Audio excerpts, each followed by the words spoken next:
Hello and welcome to the Luxury Lounge. That's right, every Thursday we head in the lounge, we shut the door, and we air our grievances with the world. And there's no grievance that's too big or too small or too frivolous. It's your problem, so it shall be heard. And if you want to be heard in the Luxury Lounge, send in your emails to jtrainpodcast@gmail.com. That's jtrainpodcast@gmail.com. I got live shows. I'm all over this great country. I'm coming to Europe. So go to jaredfreid.com. Check out all my dates. We're adding new ones all the time. I'm taping ahead because of Europe, so I'm not even sure when this episode will even come out. So in honor of that, I brought in an OKP, original key player, who has actually never been in the lounge. It is, but I'm so happy she's here. Hilarious comic, friend of the show,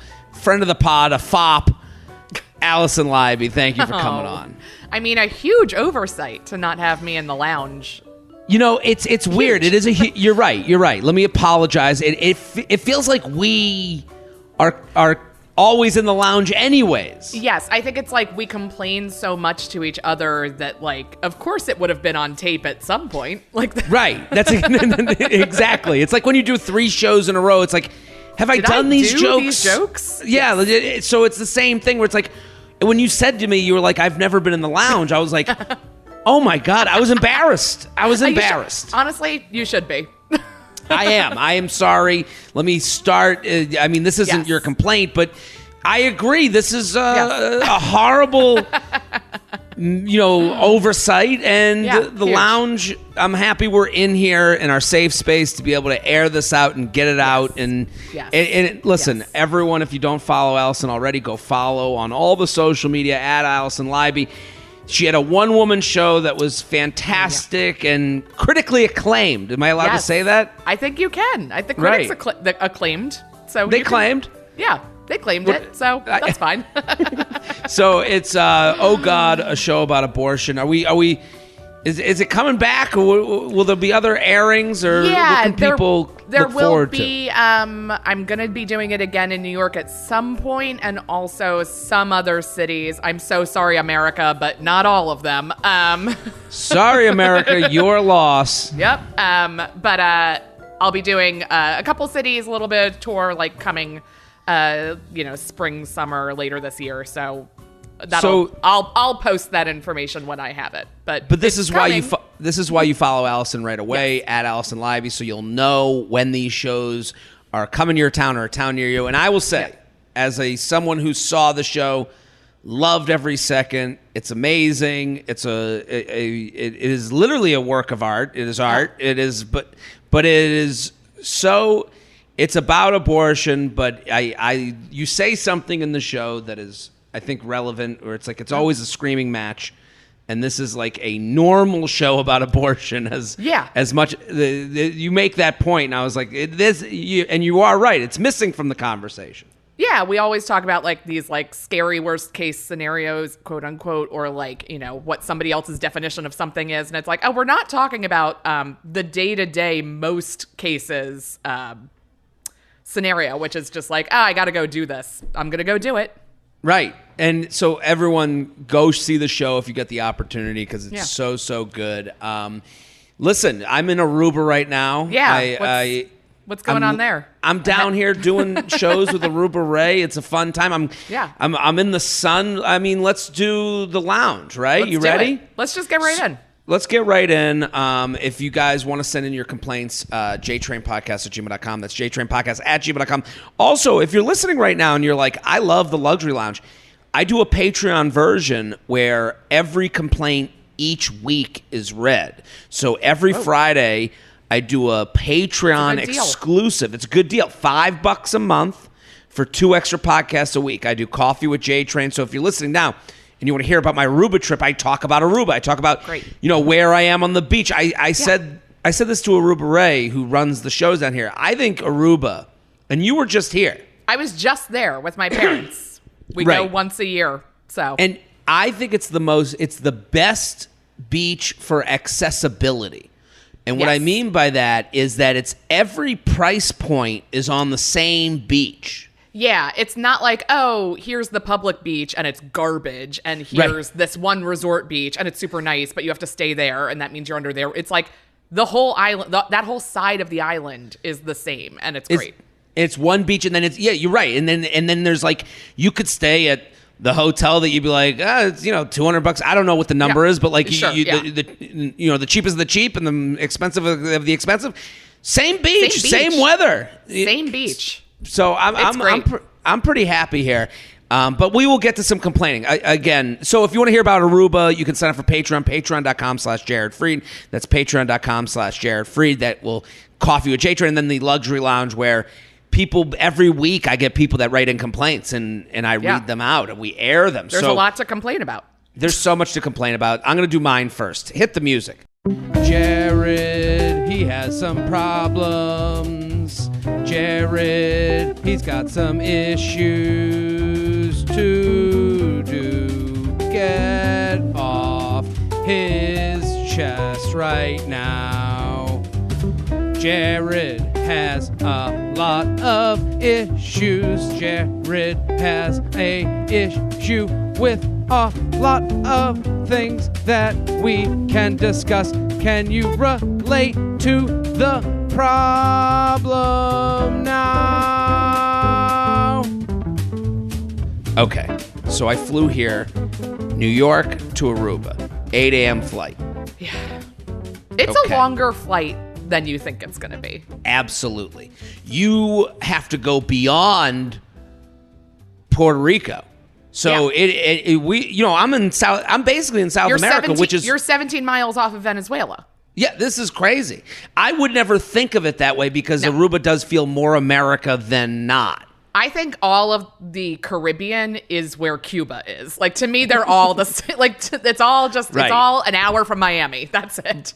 Right. You would never think, but because it is farther south, the weather is like the most guaranteed weather. So you do have to take a flight, and it's a substantial flight. So I flew down, and I am in front row of Delta Comfort. Okay. So I'm right behind first class. I am it is a 3x3 plane.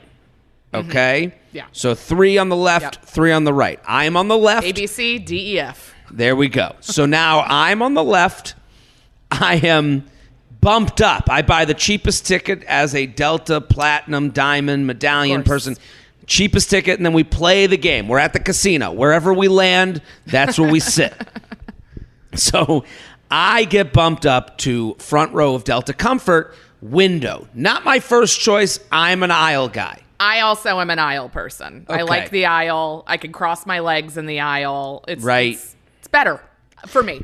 For me, I don't get it. Yeah, if someone was like, I'm a window person, I don't need to do, we don't have to hash it out in an alley somewhere to decide who's right. I think all, whatever works for you. We're all against whoever chooses middle.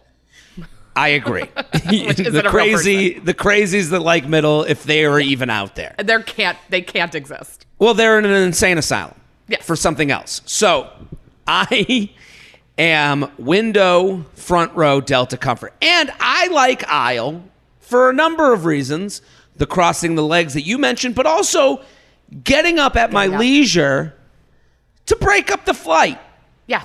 I don't want to be underneath somebody else's schedule of when they're getting up, when they're going to the bathroom. And as aisle people, you and I both agree, I think you would agree with me that when someone wants to get up, I'm like, good, something to do. Honestly, any excuse to stand up, because like I have back problems, so like I have to stand up a lot during a flight if I don't have like a lie down seat, and like you can't get up too much because people are like, what's happening here? This seems dangerous. So having a reason, like somebody needing to get out, I'm always like, I'm in. I'll get up. You get up too much. What's this crazy doing? They're having an episode. Yes. So you want to be able to. So if someone's like, hey, I got to get up, I'm like, good to go. I'm also I'm not a plane sleeper. Nope. I would assume, and that's the thing, I would assume if you're a window person, you're probably more of a plane sleeper 100% than not, that to me, all rational, all good. I am not. So now this brings me to my point. I'm in the inside. I'm in the window seat. And also, when you're the front row of Delta Comfort, you don't have a lot to grab onto. You have the two. No, getting up and down is a tricep exercise. It's you tough. don't have moving forward. So I tap. It's a couple next to me, like I would say early 60s couple. Okay. And I go, hey, I'm gonna pop up, and they both take their knees. No. Move them to a 45-degree angle to their right, and that's it. No. Oh, no. This No. isn't... Are we 8 years old? We live in a society. You can't do that. You have Right. to get up. You have to get... One of you has to get up so the other can like fully go 90 degrees and there's actually space. Thank you. They, as a team, they as the worst couple alive, both went 45-degree. And just like... Good luck, traversing this obstacle course that we've just created. And now I'm on Legends of the Hidden Temple. I'm going to Olmec's tomb. It is craziness. So now I have to get over them. I'm if they're those people, they're also the kind of people that will be annoyed if you touch them. Right, exactly. This is my point. Because I don't want to touch them. I am now. It's actually a challenge. Yes. Hey, good luck doing this. What's the game that you try to not touch the sides? Operation. You're doing a version of human Yes. Operation. Yes. You can't touch them, but we'll give you a little bit. If you touch us, you're going to explode. And I now have to put my arm over the wife. I am now Magic Mike over the wife. Okay. And I get over her, and then at the end, I do a twirl and finally get out of the aisle. It was a to-do. Right. That's not, I don't want to have to do any moves to get out of my seat. And it was enough of a to-do. And listen, I have empathy. You could have had a brain fart and you went, we tried doing the 45-degree angle. Yeah. Okay, on the way back, we're going to get up because we're that gonna was change. Clearly uncomfortable for everybody. Right. And getting in is going to be harder than getting out. Or my bad. So then I go to the bathroom. I take like a 15-minute dump. Not to be TMI, but I am a plain bathroom pooper. Oh, wow. I take would the if shot. I had to, but I wouldn't be like, well, I guess like if I could wait another hour, I could wait another hour. Yeah. But it's a long flight. It's a long flight. And also I went to bed at, I slept for 20 minutes. It was a bad, Yeah, it was a late night. I've never gotten on a plane and been like, at least I'm rested. Like that's not. So I get up from the toilet and I go to the flight attendant. I said, I'll have a Coke Zero, which I have become a huge Coke Zero guy. Coke Zero does not. When I started drinking Coke Zero when I went to Nice. Oh well, yeah, because they have. Yeah, that's like the predominant diet beverage there, isn't it? Right. And I was like, this Europe is a has, Coca-Cola. Coke Light, which is fabulous, but their version Light, of Diet pretty Coke, pretty good. So you got a Coke Zero. Coke Zero, and I go a big cup of ice. And she goes, I'll give you the whole can and a big cup of ice. I go, great, we're winning. I come back to the seat. Both of them go back to 45-degree angle. No, now you've got stuff in your hands. I literally looked at them. I was like, okay, here we go. Time to do the obstacle course again. I basically Kramered into this seat. Like falling up and down. Falling up and feet above my head. Yes. And the ice flips out of the cup. I land as if I had just jumped from the top rope of a WWE ring. I literally cannonballed into this seat. Yes. And the woman goes, "Are you okay?" And it's like, am I okay? Okay. Are you okay? What is wrong with you? No one wanted to move. Isn't it easier for everyone to just get up? You couldn't stand up. You couldn't, and it's like this tuck the leg thing. That is a toddler child move. That is not an adult. And anytime I see an adult go like this with their legs, like try to tuck. Like if I see a man, and not to like gender this, but like you are not a man anymore. Just get if up. you tuck the legs. Get up. Get up. That's Get my up. complaint. Allison, let's go to your complaint. Hit the music. It's the guest's turn to complain.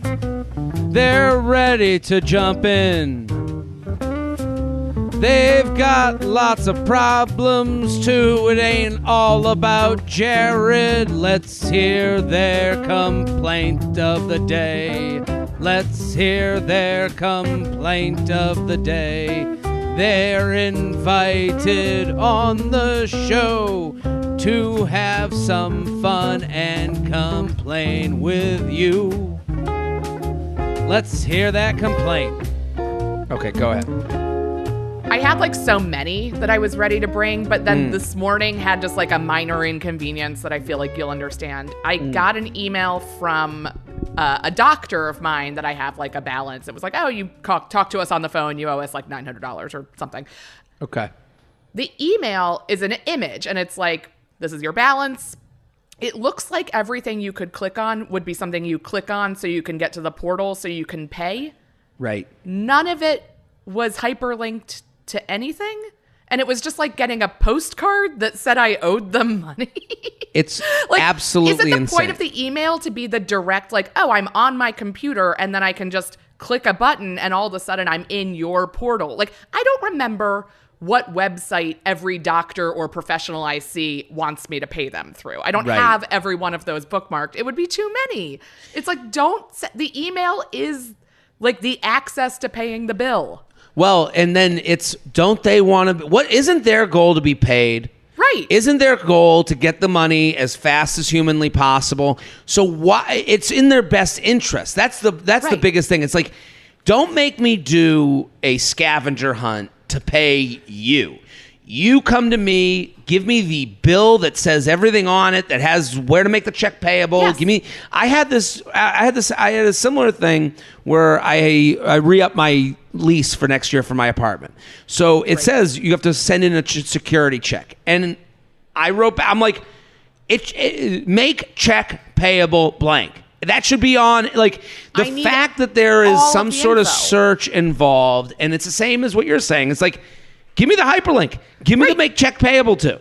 Every other place is always like, click here to access the portal to pay your bill. Like, it's like, I have an account set up with them. It's not like, it was like powered by like Healo or what. And I was like, what am I looking? And then I had to Google my doctor, and then I had to like go to the website, and then like, I was like, I got sidetracked so many times. It took me like 6 hours to pay this bill. It should have taken 4 seconds. But instead I was like, oh, well, now I'm over here and like there's a tab open for the real. I guess I'll see what's new today. And all of a sudden, like, I'm like hours deep into my internet experience before I'm like, oh, you were here to pay a $30 bill. This could have been over. This could have been done. This could have been 2 clicks. And that's here, the point of the email. The doctor payment thing is just crazy. Because I'll get a bill and it'll be like, 3 years ago, you were here and you still haven't paid. You're like, how did I not know about this? How wasn't this a one? And it's because it goes from your doctor to the insurance, and then the insurance tells them what you owe and what you don't know. And you go, how is this so confusing? Why isn't this easy? It shouldn't be this hard. It's so hard. And also, like, I see a million doctors. Like, they're all separate. Like, I mean, most of them are through one network. Like, NYU does everything. But, like, boy, it's just like, and then my accountant's a different access portal. And then all these people I need one portal. And the emails have to take me to the portal. Well, and that's the thing. And you would never dispute them being like, you owe $17. Right. Because it was this tiny bill that I was like, oh, I could pay that like in cash if I was in the office. Like there's like the email is just this like weird reminder. And I'm like, I'd rather just go to Soho and pay this in person than have to like find the website that I pay this through and then figure out what the fuck my password was. Awful. Let's get to the complaints. Very annoying. You ready? Let's hit it. JTrain podcast at gmail.com, JTrain podcast at gmail.com, here with Alison Leiby. Go follow immediately at Alison Leiby on Twitter and Instagram and all the good stuff. Luxury Lounge. Best behaving dog doesn't mean bother us. Jared and guess, my dog behaves amazingly well in social environments. I'm not just saying that. I'll bring her to a brewery or restaurant that's dog friendly, put a small blanket, toy, and water down for her, and she'll just lay down quietly for the time we're there. Unfortunately, her behavior seems to be an invite for people to come up and pet her and baby talk to her and let kids and dogs run up to us, to which she'll sit up and let them pet her or sniff her. If my dog can stay in our space, why can't people just wave from afar and marvel at how it's possible to have a young and very chill dog? Also, what is it with breweries that makes parents feel like it's fine to let their kids fly around? Thanks. So let's start with the dog. What do you think, Allison? This has to be annoying because, like, there's lots of times, like, we'll be at places that seem to be dog friendly and I'll see that there's, like, and I'm like, oh, I didn't even realize there was a dog there. That's so nice that I didn't realize it. Like, there's, like, that's, like, I love dogs. I love pets. But, like, I don't want, when I'm drinking, like, my priority is almost exclusively drinking and or some talking shit. Like, I personally have no desire to go talk to, I'm like, oh, that's great that it's not doing anything. Right. And it's like, just because you have something different on your person doesn't mean it's an invite that you're looking to be sociable. So, like, I don't think, like, the idea that people are going up to dogs in a bar because they're like, well, they must want to be approached because they have a dog here. It's like, no. This was an act of necessity. Instead of leaving the dog at home because it's going to be hours and then you have to pay somebody to go walk it, I assume. I don't know. But it's just like, there is no, like, you are not, also, like, as people, we are not owed anything about anyone else's life. Like, you are not, like, in the same way that, like, women, like, when I'm sitting at a bar and some guy's like, no, but, like, really, like, what do you do for a living? And I'm like, I'm going to kill you. Like, I just don't, that's my job, killing you. Like, that guy is not owed my attention. Like, other people are not owed these people's, like, we need an explanation of how the dog got so chill. Like, what, like, they're going to be like, we drugged it. Like, what do you want us to say? But there's also, like, the added thing of, like, I've seen people do this where, like, if it's a baby, I feel like people talk to you a bit more. But people talk to pets. Like, they're not even talking to you as much. Like, I feel like it's probably also disrespectful in that, like, people bending down and be like, oh, my God, what's your name? And it's like, I'm up here and it's Tiger. Like, I don't, like, whatever. They're using your dog to somehow feed this, like, missing thing in their soul. And they're like, and honestly, like, go get your own fucking dog to fill your soul. You don't need to use our dog. You don't get, if you want to use our dog as therapy, pay an hourly rate. Right. You can't just walk up to anybody, no matter what, and start bothering them, especially in, like, a big public Here's the major issue. There's no solution to this problem because there isn't. I was just thinking, I was like, what if we created a dog leash or collar line that says, not here to be pet. I'm not a people dog. I don't want to talk to you. My owner doesn't want to talk to you. But all of them would seem, like, pithy and, like, quirky. So they honestly, it would do the opposite. It's a bit. Oh my God, where'd you get that? That's so fun. Because, like, you've seen, like, those, I've seen, like, pictures online of, like, dogs where they're wearing a vest that says nervous. And it's like, oh yeah, you don't go near the nervous dog. And it's like, maybe that's the solution. Like, maybe it's like getting one of the, like, ones that's like, don't touch him or come near him. You would literally have to get the dog a sweater that says, this dog will attack you if you approach it. And then you can't even bring it in the bar because they'd be like, this dog's going to attack people. We're all scared shitless. Of you having the chill dog that you can just kind of put on the ground and be like, great, now we can talk. Like, it is a no-win because our society sucks.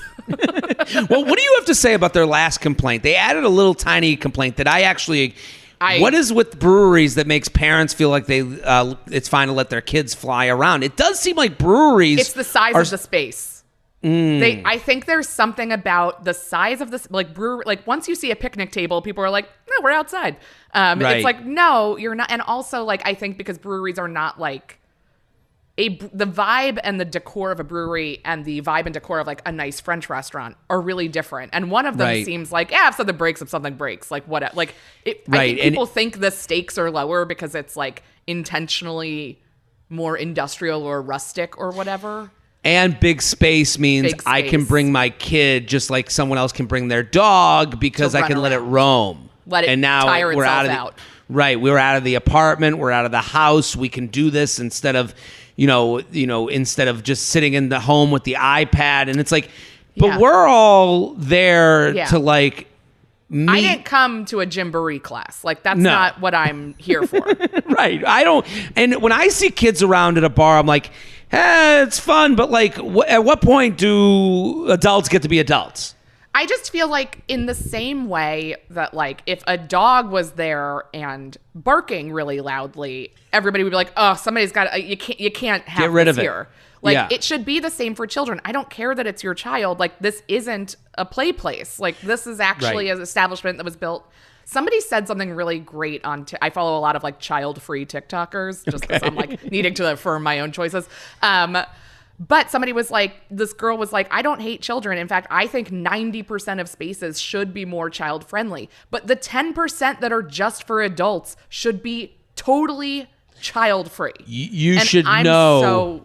You know what you're getting. No matter if those 10%, you go, I know it. Here. Right. Yeah. Like you just don't bring them there. Great sleep is the key to literally everything. Right now, Brooklinen is offering 20% off for Sleep Week. Celebrate your space and create the interior refresh you've been dreaming of just in time for spring. I love my Brooklinen sheets. I think they're amazing. Brooklinen has been sponsoring this podcast for a long time, and I knew Brooklinen was as good as I thought it was when my mom started asking for it. It became mom approved. She loves them too. I love how great they make my apartment look. It's just beautiful sheets, comfortable, and you can make your space feel like new with accessories like silky sleep masks, pillowcases, and soft throws. So they have it all. What Brooklinen is doing is they're going to take care of your whole home to make it feel like a spa-like experience. They just introduced new throw blanket options in cotton that are light and perfect for spring.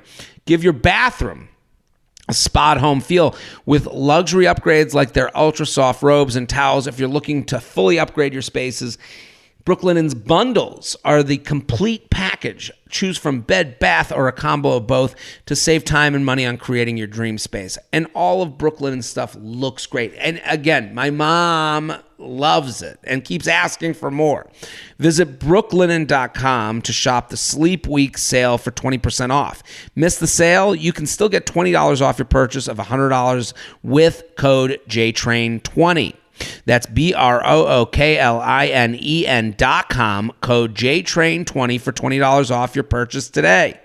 JTrainPodcast at gmail.com, JTrainPodcast at gmail.com, here with Alison Leiby. At Alison Leiby on Instagram, go follow. Keep sending your Luxury Lounge emails. Here's one, Luxury Lounge hat issues for big-headed individuals. Oof, I feel this person. Jared, just heard last week's Luxury Lounge discussing issues with hat fits for people with big heads and want to add my complaint. As a fellow guy with a huge head, see, I wouldn't say I have a huge head. I think I'm in between sizes. Sure. Okay. But I hear this guy. As a fellow guy with a huge head, having to custom order hats and helmets for youth and high school sports, I've resigned to the fact that the majority of hats won't fit me. If I was to wear a fitted hat, it would have to be a very loose cut size 8 since there isn't a size bigger. I found that I've had the best luck with flex fit hats being more comfortable. While I could complain all day about the lack of available hats that fit properly, my real complaint is that all the hats with cooler designs are all snapbacks. I would own so many hats if snapback designs were made on flex fit hats as well. Would it kill New Era and all these other hat makers to throw those of us with big heads a bone once in a while? Thanks. Big fan of the show. What do you think? I mean, we should be making hats in all of the sizes that heads come in. Like, I don't understand why they're like, clearly this person has been like moving through the world otherwise fine. So like, why aren't there hats for them? Like, right. As I have a big head too, and like a lot of hair, which then like, I don't know, like hats for women are like a whole different thing. Mm-hmm. But definitely like they're not sized much, and they are just kind of like a stupid, you know what I'm talking about, like a dumb thing, like a dumb felt thing from Rag & Bone that costs $600. Like a Carmen Sandiego hat. Yeah, exactly. And like those, it's like, look, is that my style? No. But do I feel like I probably can't wear it because it wouldn't fit my head? Also, yes. Right, you want to be involved in the game, and you want to be able to say, let me try it on at least. Let me get let me get a part of this action. Yeah. And also just make some bigger. What are we doing? Well, this person, this is the thing. Like, these companies, what bothers me is their lack, there's a business opportunity here. Yeah. How doesn't every hat company just say, hey, we'll make custom too? Like, yeah. Where's the custom game? Where is these, where is this business Sorry to cut you off. No, go ahead. But then, like, if you offered custom and you were getting a ton of custom requests for larger hats, you would say, oh, maybe we should make some of these fitted hats right 1 or 2 sizes up from what we already offer. You'd have the data. Here's another SKU for us. Yeah, right. Here's the other thing. I have actually gotten served Instagram ads for larger head hat companies. Sure. But none of them own the patents or the licensing deal. So for these companies, so it's like, so theirs are like generic, like smiley faces, and it's like the worst. So this person, like, I understand because I've seen these ads and they're like the worst designs ever. It's like clip art on a hat. Yeah. And they look weird and they look like they're like representing a team that was invented for a movie about baseball. Yes. And I've seen them online and it's like, because the licensing costs so much, they can't have like Red Sox, but in the bigger size. Like, right. The licensing has been, kind of monopolized by like a few hat companies. And if they're not making it, we have an issue. Yeah. We need inclusivity in all of the realms of like apparel purchasing. And we talk so much about like women's plus size clothing, but like big hats is a part of that conversation.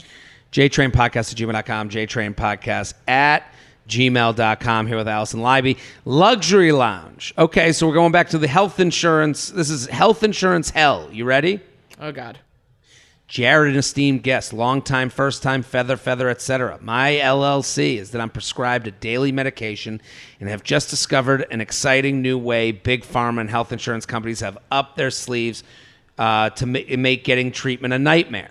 My company's just switched health insurance providers in the new year, and as I refilled my first prescription at the mom and pop pharmacy in my neighborhood, I found out I will no longer be able to get my script filled there. This is because my new insurance provider, Cigna, does not reimburse the pharmacy enough to cover the cost that the pharmacy has to pay to buy the medication. The lovely owner was willing to give me this last refill at a loss as a courtesy. But now I have to find a new pharmacy. This is coming after last year where I went through 5 pharmacies that all stopped carrying the medication and forced me to find a new pharmacy. It's a non-generic and still under patent protection, so there are no generics. So I'm worried that this is going to be a problem across the board. I'm generally quite cynical about how this country does healthcare, but this new way our access to treatment is limited managed to surprise me. Thanks for hearing mine and everyone's complaints. Infuriated and soon to be unmedicated. What do you think? Ooh, I mean, I think like the hardest, obviously like not having access to medication and having to jump through a million hoops is awful. But even worse is the fact that you did have access to it and you were able to get like, it's the change over that like is like, you're like, wait, no, but I didn't change anything. Someone else made a change. And that now that's affecting me in a way that's uprooting my entire way that I get my medication. That fucking sucks. And it sucks that someone at your company made the change.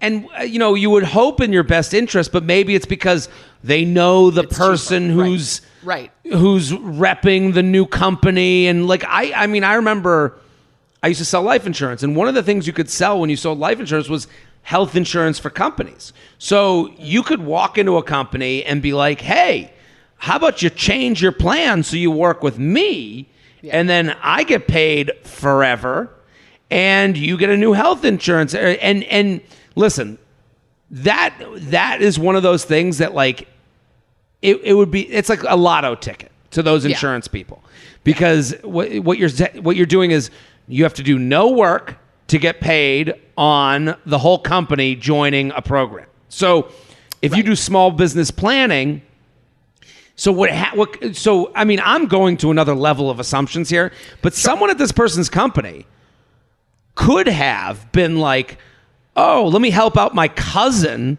who just became an insurance broker, switch it, and now your life has been put into shambles by this. Yes. And like clearly they said that they've been to other pharmacies, like maybe a different, like maybe a place that didn't take it before will do it now. Like under this change, who knows? But like, it sucks if you were going to your local pharmacy and now you might have to go to a larger chain. Cause like I can't walk into a CVS anymore. It sucks. Like it's the worst experience. It's a bad shopping experience. Old school like CVS would never be like, you can have this last one at a loss. You know? Right. The loss of the old school mom and pop pharmacy. They were the best. And they always had the weirdest toy aisle. Yeah, there's a toy aisle, there's candy, there's like random shit. Like every old pharmacy, I still go to like an old school pharmacy and they have like coloring books and some stuffed animals, but like not the animals that normally are stuffed animals. Like, right. You know.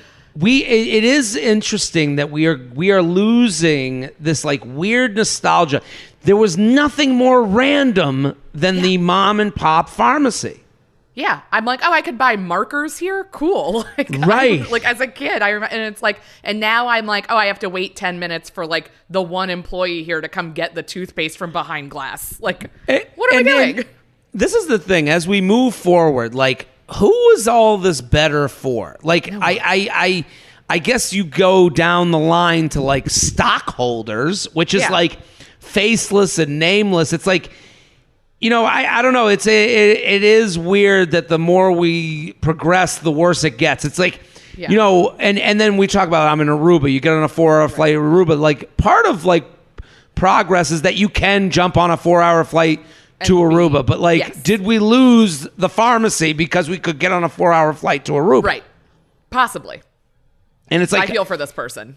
I feel for them. And also, most importantly, is the fact that they're like not going to get medication. Like, they have an issue. They know there's a solve for their issue.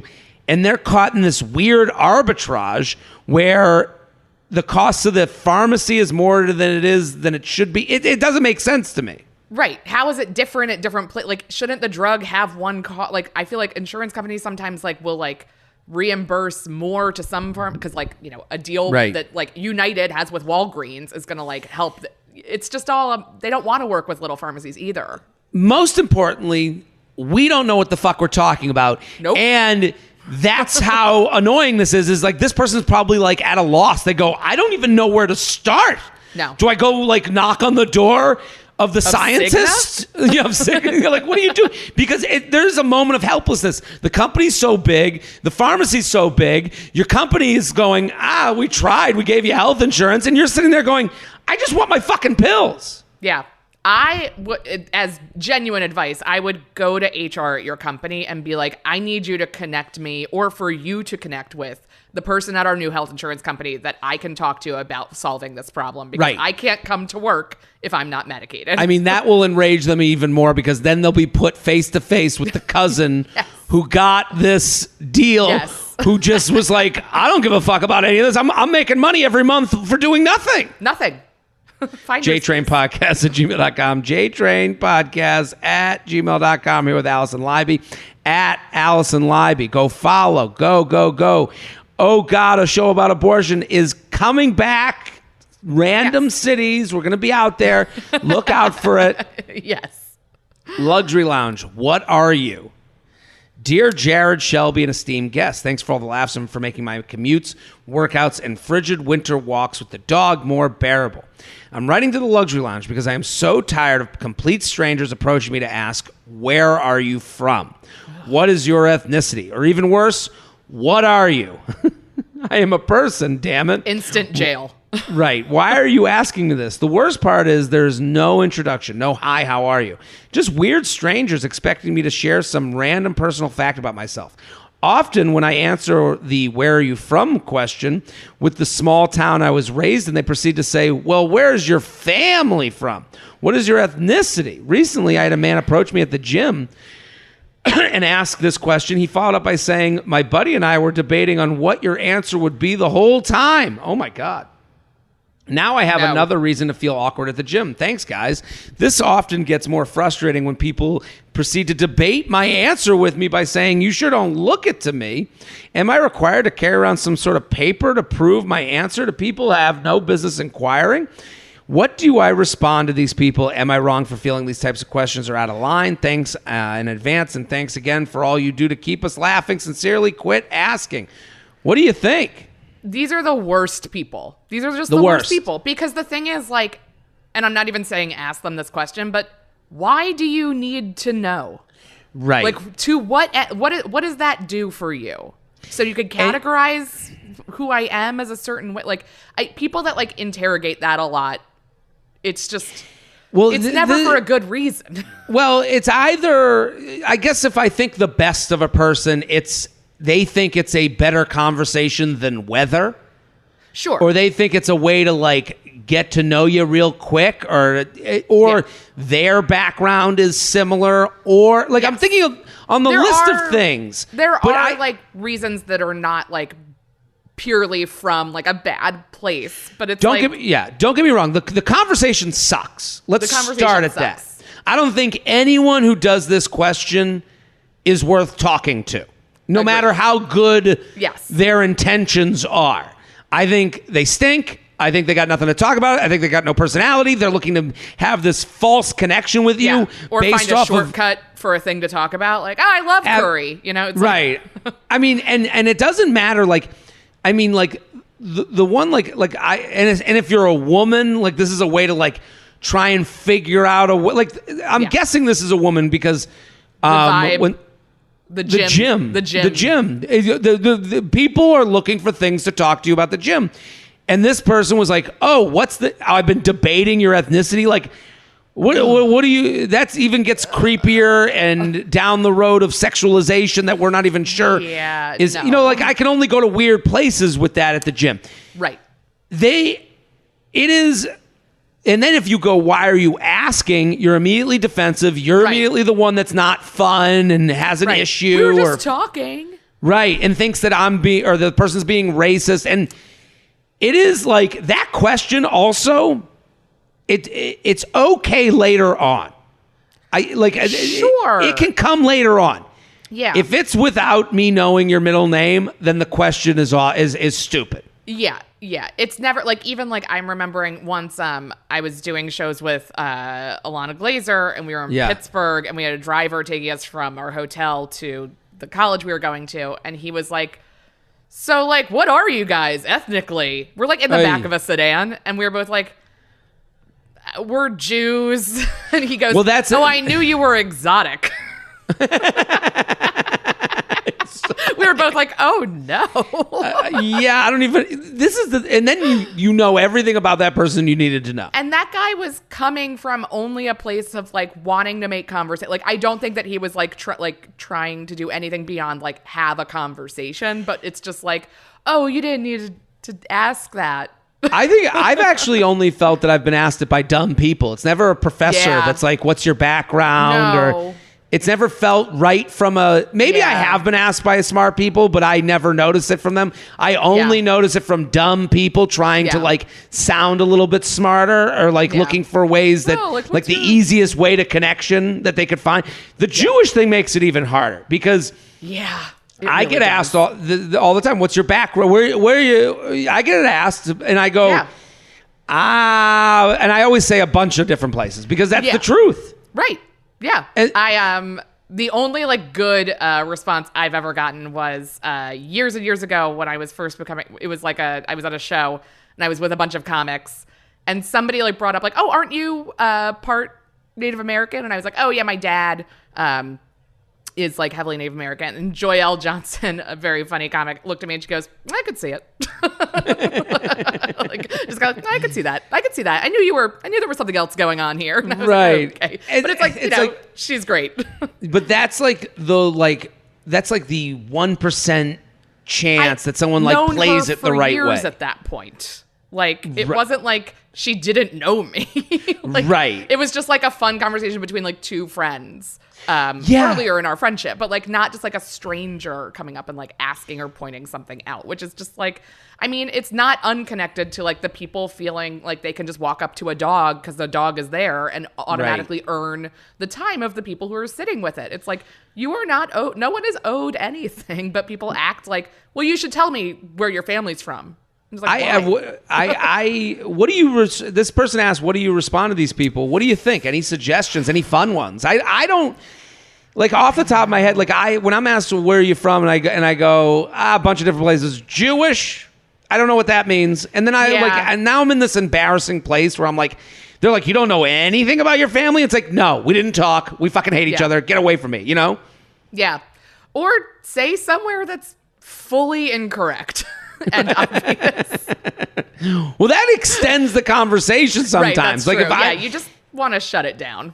Right. I don't know. I'm trying to think of like you could like I mean if I was like if they were like where are you what's your background? Antarctica. I was like Antarctica. I'm North Korean. Like I don't know what to say. Like right. And they'd be like what? You know, like I just think the type that asked this is dumb. They're very dumb. And it is what that's what bothers me the most is this is dumb people trying to act like they're not dumb because they're gonna go like what are you gonna say? Like if I said Jewish, they're gonna go, oh, I've had a matzo ball. Like they never like go, oh well, let me tell you about the Jews of this area. They never go into something interesting. Right. Yeah. It's not like, oh, then there's this fabulous place that serves kreplach around the corner. It's like, no, it doesn't happen.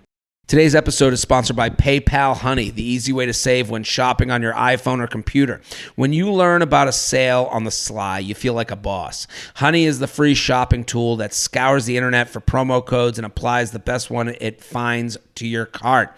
It supports over 30,000 stores online, ranging from tech and gaming products to popular fashion brands and even food delivery. I have to tell you, Honey makes you feel good.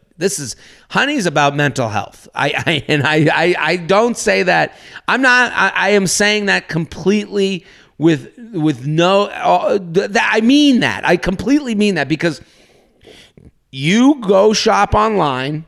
You get to the end and you see that little box that says, do you got a promo code? And you feel badly. You go, oh, that means there's got to be a promo code out there that I'm missing out on. Oh, I'm so wasteful. I do, you know, and not anymore. You're never going to feel that way because when you have Honey, you press the Honey button and it goes beep, boop, pop, boop, boop, and it comes back. And even when it says no codes, I feel better.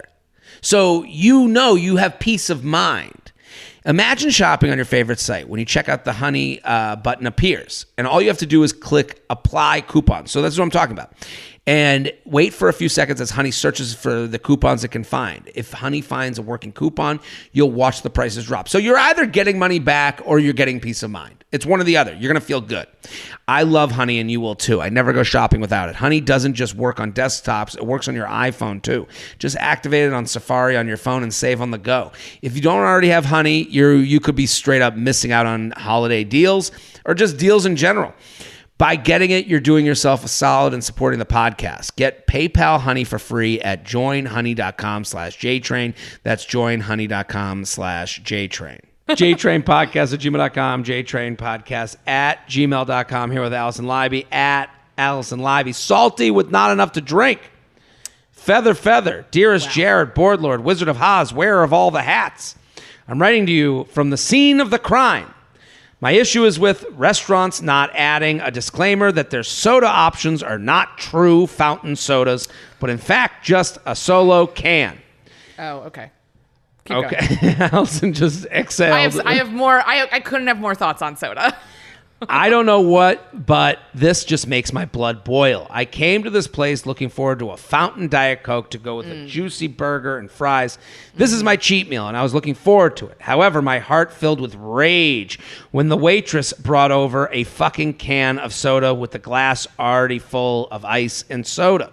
Now I have to ration my single can of soda. Not to mention the glass was full of ice, so now I have to be a mathematician to a mathematician too, and fucking figure out the time waiting for food before my stupid DC gets watered down by all the ice. Sure. At least let me decide when to open the damn soda. I firmly believe there should be a disclaimer of how the soda comes. Tell me, am I paying $3.50 for a true fountain soda with refills, or am I getting absolutely fucked paying $3.50 for a stupid can? I'll never come back here because of this. Yes, I am that salty bitch. Thanks for this and always sharing your pod and going to all the shows I can. So what do you think? I couldn't agree more, and I think we need full transparency on all beverage menus. Like, if it's a can of soda, right, say cans of soda. Like, if it's fountain, say fountain. Like, if you have that Boylan's crap, like, tell me that you don't have real Diet Coke. Like, right, you need to tell me exactly what's happening, because that guides my decision. And it should have the glass it comes in. I want everywhere to have the picture of the glass, the picture of a can. I want pictures on every menu. Every menu. I want it to look like a key in the corner of a map. I want to know everything about this liquid that is coming out to me, whether it's alcoholic or non-alcoholic or anything. I want to know. Yeah. I want to know if my drink is coming in a big coconut that's lit on fire, that's going to spray fireworks, so that I know what kind of production I'm getting involved with. I also want to know if it's a can of soda, and don't open the can. That will be up to me. Don't open the can. Like, also just like, if we're going to live by all these other rules about how bacteria and viruses are transmitted, don't touch my can. Like, don't touch that area. Right. Like, if we're going to have, like, I still don't have towels at the YMCA because of COVID. Like, don't touch the top of the can then. Like, those things need to live in the same world. But, like, now, what are your thoughts on fountain soda? I gotta say, it is, if you're really good fountain soda, like real fountain soda, not a gun. I don't want anything out of a gun. I think the gun is horrible. The gun. This is what we need. This is gun control. We need. We gotta. This is the gun control. This is the gun control, because it's always like, why is this Diet Coke mostly ginger ale? Like, why does it taste like foot? Right. Always foot from the gun. It's always foot from the gun. Fountain soda, couldn't be a bigger fan. I will say that, like, sometimes I prefer a cold can. I agree. I think also, I understand what this person is saying. Fountain soda is place specific. Yes. Movies want a fountain soda. When fast food types of food, like a big juicy burger that costs $26, I still want a fountain soda with that. Absolutely. The way I'm eating the food demands a giant frosty glass. Right. Understand, this restaurant needs to understand the temperature of the room. You need to read the room, people. Read the room. If you're sitting there with a burger that's wrapped in foil that's juicy and greasy, I don't want to touch a can and get my hand on the top and have grease on the top. I want that fountain soda that I can grab easily with the straw and everything. Yeah. Also, like, this country used to believe in free refills, and I feel like we've really lost our way. I feel like our free refill used to be such a common part, and I guess, like, I was a kid, so we were going to places that are more conducive to free refills of whatever. Mm-hmm. But, like, I just think, like, if I'm having a burger, I need a bucket of Diet Coke with it. Right. And especially with like a salty meal like that, you want to be able to have as much as possible. Now, I will say this. Okay. Fountain soda people annoy me. There are people out there that have used fountain soda as a personality trait. Oh, yeah. Like, you're the only person who likes it. Right. We get it. People like it. People like it from certain places, the way we're talking about it. I don't like it in certain atmospheres as well. I don't want 100. A fountain soda when I'm out at a barbecue. Like, I kind of want, like, the can in the cooler. A nice can. At home, like, it's like different beverages for different spaces and environments is important. Right. And you can love fountain soda as much as you want, but, like, you are not unique because of that. We need to stop talking about certain sodas as if we discovered it. Fountain soda has existed. It is fine. Canned soda has existed. It is fine.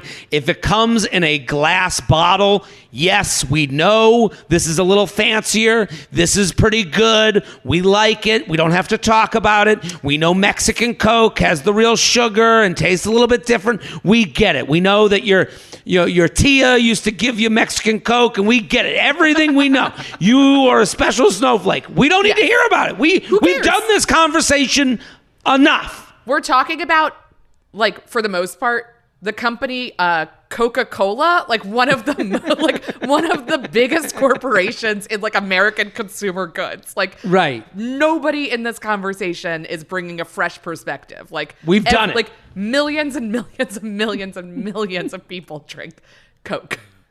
JTrain podcast at gmail.com. JTrain podcast at gmail.com here with Alison Leiby. I'm happy we got that off our chest. The fountain soda people are starting to annoy me. Yeah, me too. It's like, they're like, have you ever had Sprite? And I'm like, no, because I'm an adult. Yeah. But like, they're, it's just too much. It's become too much. Luxury lounge, baby stroller in the street. Jared, an esteemed guest, I'm so confused by people who walk their baby strollers in the street. Aren't you worried about your child's safety? At least try to get your entourage out of the street. These people don't even flinch. It's dangerous enough in these streets as a pedestrian. Stop adding your double-wide baby stroller and your dog, who is pulling into the road, to the equation. I understand that sidewalks are narrow and that cars definitely drive too fast in residential neighborhoods, but I really don't understand why you trust the drivers of Atlanta, Georgia with your family's safety. Thanks for letting me complain. What do you think? I will start off by saying I'm a huge proponent of car-free cities and walkable cities and everybody having access to big, wide sidewalks and not having to travel by car.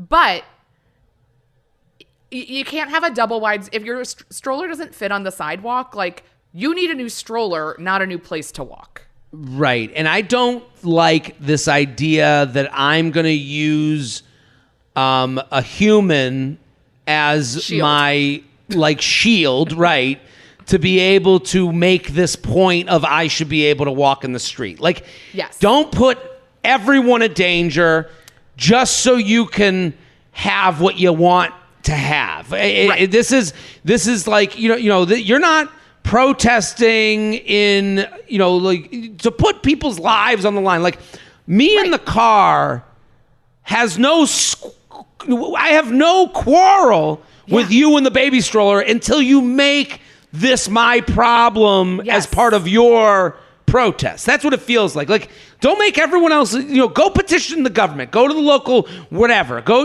make a walking lane, but don't make it everyone else's problem so that we have to fear that we're going to hurt someone in the process. Right. And then it just it fucks up. Like, you're part of a traffic problem now. Right. Like, that's what you are. You're a traffic problem. And we have enough of those. I think all the car culture in this country, we're good on things that cause traffic. We don't need to add in new, even more dangerous elements to that equation. Right, because it feels like they're just being stubborn. It feels like they're well, I have nothing to fix this, so fuck it. I'm going to walk with my baby as a battering ram to make sure that I make every car uncomfortable that comes near me. Yeah, and it is and I don't want to generalize about how parents are, because I would say most people are not like this, but I do think it is a little bit of that parent mentality where it's well, I have a family, so therefore we're the most important people. Right. I'm not saying that as a single person, I'm but I wanted to run in the middle of the road, but it's no. Oh, but you're well, I should be we need more space, so we're just going to take up car space. What about ambulances? What about all this? It's you are not the center of the universe, and I get that you have a problem somehow, but it is not everyone else's problem now. It's still just your problem. And it's not every parent that does this, but it's the more suburban the parent, the more they do it. When you fly out of JFK and LaGuardia, you're around city-ish families. Yes. When I go out of Newark, I am in shock by how everyone is walking as if they are a parade float and we are at their parade. Yes. It is wild to me. You see, and it's always, the kid is always young teenager. It's always 13 to 17 teenagers with youngish parents who have been in a suburb long enough where they know the hierarchy of their suburb, and then they go to the great big world and they act like we are, side characters in the movie about their This Is Us suburb. Yes. And they always have so much more stuff than everyone. And it's like, What we're allowed to bring. Where did you get all this stuff? JTrainPodcast@gmail.com. JTrainPodcast@gmail.com. We're here in the Luxury Lounge. Keep sending your emails. Title it Luxury Lounge. Let us know what you're talking about. Here with Alison Leiby, @Alison Leiby. Let's do one more. You ready? Let's do one more. Luxury Lounge. Reviving old restaurants. Restaurants. I must be hungry. Reviving old residents' mail at my place. Jared, love you. Okay, so my husband and I bought a house about 6 months ago. We still get an excessive amount of mail from the old residents who used to live here. I totally get spam and that kind of stuff, no biggie, but they still send their intentional online shopping purchases to our house, and we have gotten several of their car registrations. I totally understood at first, and we had dropped a bunch of mail off to their realtor's office a few times. But now it's been 6 months. I know it's annoying to change mail over, but the post office has a forwarding service that costs like $1. It's annoying because this is an extra chore I didn't expect, and now I feel obligated to keep these people's mail until I can find a time to get it to them. I know it seems minuscule, but no one wants extra stuff that could have been avoided by what feels like carelessness. Sincerely, the keeper of this family's personal mail purgatory. I totally agree with this, and I don't relate to this as much as I know their pain, but because we live in apartments, when I get old mail for the other person, I just give it to the door guy and I go, not my problem anymore. Yep. Yeah, I just leave. There's like an area where people leave like misaddressed mail or mail that doesn't belong to the person who lives in the unit, and like I just leave it there, and then it goes away. So I can't relate to the extra step, but like packages. The extra step is insane. The extra step to go to their realtor and be like, "Hey, we're here with the drop off this month." Like that's insanity. I mean, I would be like, once we have passed 6 months. And I get it. Sometimes stuff still like people send something, they don't realize you moved or they don't have your new address. Like here and there it happens, I think up to a year sometimes. But like at 6 months, like stuff that's like car registration, like that shit is like, I would call the realtor and be like, hey, tell them if they want their mail, they have to do something about it. I'm throwing away whatever comes. Right. I'm actually going to erect a second mailbox. And it will be in there. The Hendersons. Put that on the side. The flag will be up that there's things to pick up, and they can come anytime.